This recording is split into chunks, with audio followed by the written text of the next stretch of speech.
Hello friends, मैं हूं Deepankar. Welcome to photography tips Hindi. दोस्तों, पिछले वीडियो में मैं बर्ड या वाइल्ड लाइफ फोटोग्राफी का 5 बेसिक कंपोजिशन रूल्स या गाइडलाइंस के बारे में आपके साथ डिस्कस किया था। बेसिकली उस वीडियो में मैं बर्ड या वाइल्ड लाइफ फोटोग्राफी का जो बेसिक कंपोजिशन रूल्स है, जैसे कि rules of thirds, negative space को कैसे यूज़ करते हैं, ये सब के बारे में डिस्कस किया था। तो सबसे पहले अगर आपने वो वीडियो नहीं देखा तो उसका लिंक आपको नीचे डिस्क्रिप्शन में मिल जाएगा। और इस वीडियो में और भी 5 बर्ड या वाइल्ड लाइफ फोटोग्राफी का नया कंपोजिशन रूल्स या गाइडलाइंस के बारे में आपके साथ डिस्कस करूंगा। दोस्तों, जैसे मैं पिछले वीडियो में आपको बताया था कि फोटोग्राफी कंपोजिशन का कोई भी हार्ड एंड फर्स्ट रूल्स नहीं होता है, ये बस कुछ बेसिक गाइडलाइंस है। और देखा गया है कि अगर आप ज़्यादातर इमेज में ये रूल्स या गाइडलाइंस को अप्लाई कर पाते हो ठीक ठाक से, तो आपको एक वेल कंपोज या वेल बैलेंस्ड इमेज आपको मिलता है। इसका मतलब ये नहीं है कि आपका हर एक इमेज में ये रूल्स ब्लाइंडली आपको फॉलो करना चाहिए। अब डेफिनेटली आपका इमेज का कंडीशन के हिसाब से या आपका इमेज अगर अलाउ नहीं करता है तो आप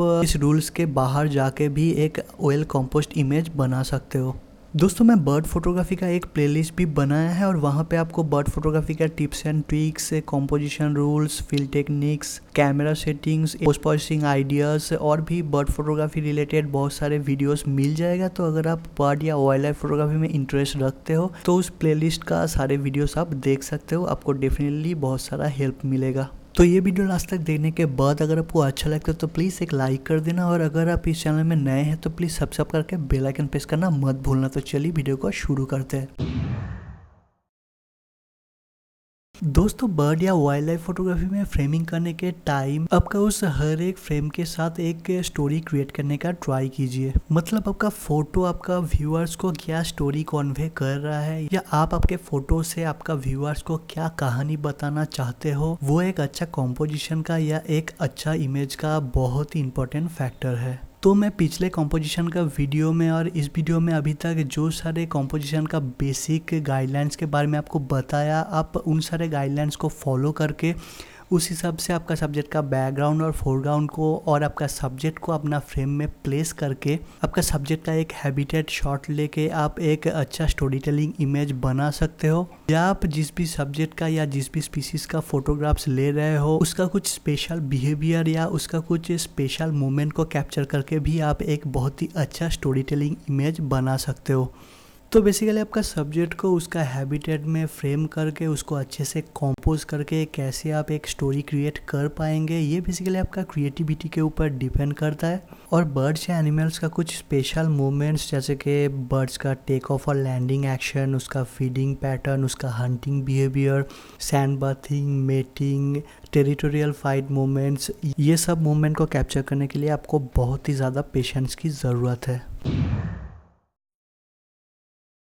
दोस्तों, एक बर्ड फोटोग्राफ्स में सबसे इम्पोर्टेंट जो एलिमेंट होता है वो है बर्ड का हेड या बर्ड का आईज। और इसलिए एक बर्ड फोटोग्राफ्स में बर्ड का हेड का पोजीशन या उसका आईज का पोजीशन एक बहुत ही इंपॉर्टेंट रोल प्ले करता है। और इसलिए बर्ड्स अगर कहीं और देख रहे हैं या आप बर्ड के आईज को ठीक ठाक से देख नहीं पा रहे हो या बर्ड्स उड़ के चला जा रहा है, और इस सिचुएशन में बर्ड के पीछे से बर्ड का फोटोग्राफ्स बिल्कुल भी मत लेना। क्योंकि एक फोटोग्राफ में बर्ड के साथ व्यूअर का अगर डायरेक्ट आई कॉन्टैक्ट होता है तो वो व्यूअर उस फोटोग्राफ्स के साथ बहुत ही अच्छे से कनेक्ट कर पाता है। और अगर आपका इमेज में बर्ड का फेस या बर्ड का आईज ठीक ठाक से विजिबल नहीं है तो उस इमेज के साथ व्यूअर्स उतना अच्छे से कनेक्ट नहीं कर पाता है और आपका इमेज उतना अट्रैक्टिव नहीं होता है।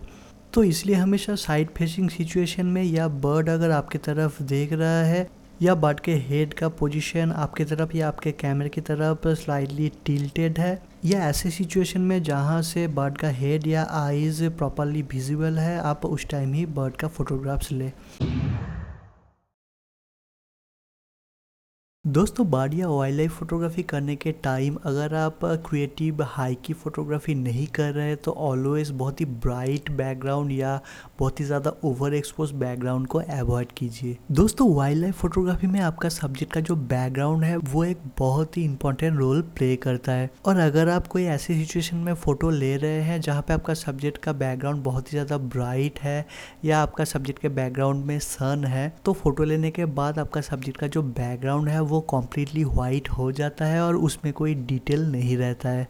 और इसलिए जब आप वाइल्ड लाइफ फोटोग्राफी कर रहे हैं या स्पेशली बर्ड फोटोग्राफी कर रहे हैं और अपना सब्जेक्ट को फ्रेमिंग कर रहे हैं, तो उस टाइम अगर आपको ऐसे बैकग्राउंड मिलता है तो आप अपना कैमरा एंगल को स्लाइटली चेंज करके आप ओवर एक्सपोज बैकग्राउंड को अवॉइड कर सकते हैं, या कैमरा एंगल को चेंज करने के बाद भी अगर आपको कोई अच्छा बैकग्राउंड नहीं मिल रहा है तो आप सिंपली उस बर्ड को किसी डिफरेंट पर्च पे या कोई डिफरेंट जगह पे जाने का वेट कर सकते हो। मैं पर्सनली बर्ड फोटोग्राफी करने के टाइम में बैकग्राउंड में अगर स्काई आ रहा है तो मैं उसको अवॉइड करता हूँ, और मुझे अगर ऐसी सिचुएशन मिलता है तो मैं बर्ड को किसी डिफरेंट पर्च पे या डिफरेंट जगह पे जाने का वेट करता हूँ।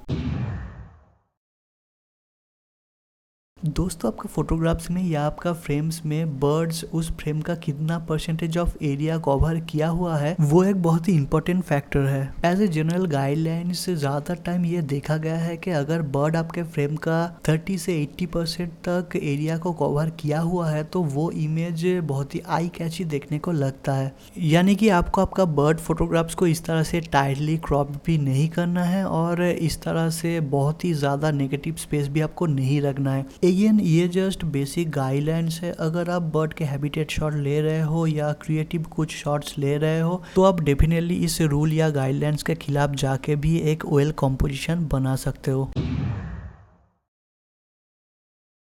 दोस्तों, ये देखा गया है कि चाहे आप किसी भी टाइप का फोटोग्राफी कर रहे हो या किसी भी सब्जेक्ट का फोटोग्राफ्स ले रहे हो, अगर आपका इमेज में ऑड नंबर ऑफ सब्जेक्ट्स है जैसे कि 3, 5, 7 ऐसे ऑड नंबर ऑफ सब्जेक्ट्स है, वो फोटो ज़्यादा विजुअली अपीलिंग लगता है या वो फोटो देखने में ज़्यादा इंटरेस्टिंग लगता है compare to even number of subjects. और इसको ही बेसिकली कहते हैं द रूल ऑफ ऑड्स।